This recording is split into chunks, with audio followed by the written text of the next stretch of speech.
Hey guys, Brian from Mesa Outdoors here. Want to introduce to you guys the new 2016 Hoyt Defiant bow. This is their aluminum version bow, and been a lot of talk and a lot of hype about this bow coming out this year. It has been completely re-engineered. Hoyt has gone from start to finish on this bow and completely redone it. It's like nothing we've ever had before in the shop. This particular bow is the 30.5-inch axle-to-axle bow. It comes with a very generous 7-inch brace height. It's a little heavier than last year's Nitram. It's at 4 pounds even on that, on the weight. You'll notice that the limbs are a little bit more preloaded on this bow. This is what they call the new UltraFlex limb system. It's been 12 years since Hoyt has changed their limb design, and this year they've changed it up quite a bit. You'll notice that it has what they call a zero tolerance limb pocket. The old limb pocket with the pivots out here in the front are now gone. It's now going into a pocket here and locking in over the top of a rocker. What this enables them to do is preload that bow, makes it extremely quiet, still keeping all the energy that it needs. Something else new this year is going to be the DFX cam. The DFX cam is still going to come in a 1, 2, or 3 cam depending on your draw length. The difference in it with this year is that it's going to actually have a built-in module on it that we can now slide it without having to replace the mods on and off.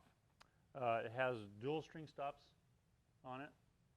Also new with the DFX cam this year is going to have an optional limb stop on it. One thing about kind of been the knock on the Hoyts in the past is that it's a little smushy on the back wall.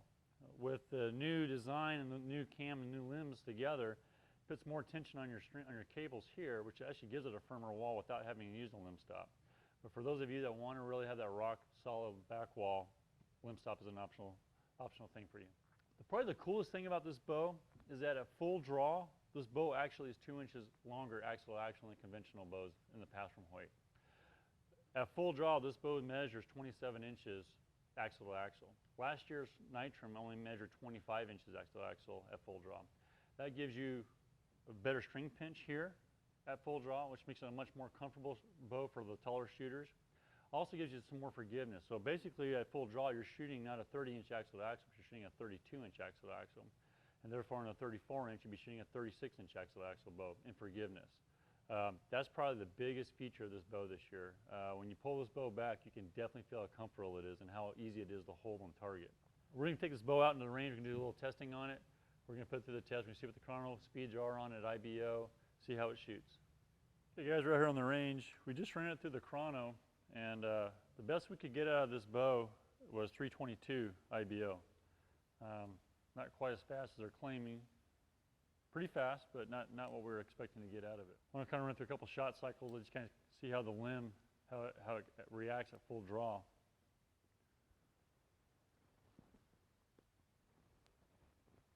Nice smooth draw cycle that we're always accustomed to with the Hoyt line.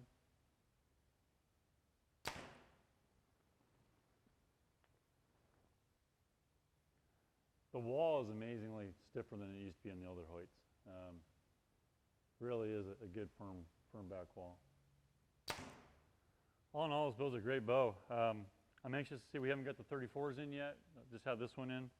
I'm anxious to see what the 34s and the turbo are going to do. But this new limb system and cam combination that they have is pretty impressive. You can definitely feel the difference in this thing at full draw, the pinch. Now I'm 6'3", and shooting a 30-inch axle-to-axle bow is normally unheard of. Just is very uncomfortable. But the string pinch on this bow is just really good. It holds very, very nice. One thing we noticed too, we're talking about, is that the old air shock is now gone. We've gone back to having the dampener in between the limbs. So this right here stays in there all the time. It's good and quiet. Sort of like good vibration on it. So all in all, great bow.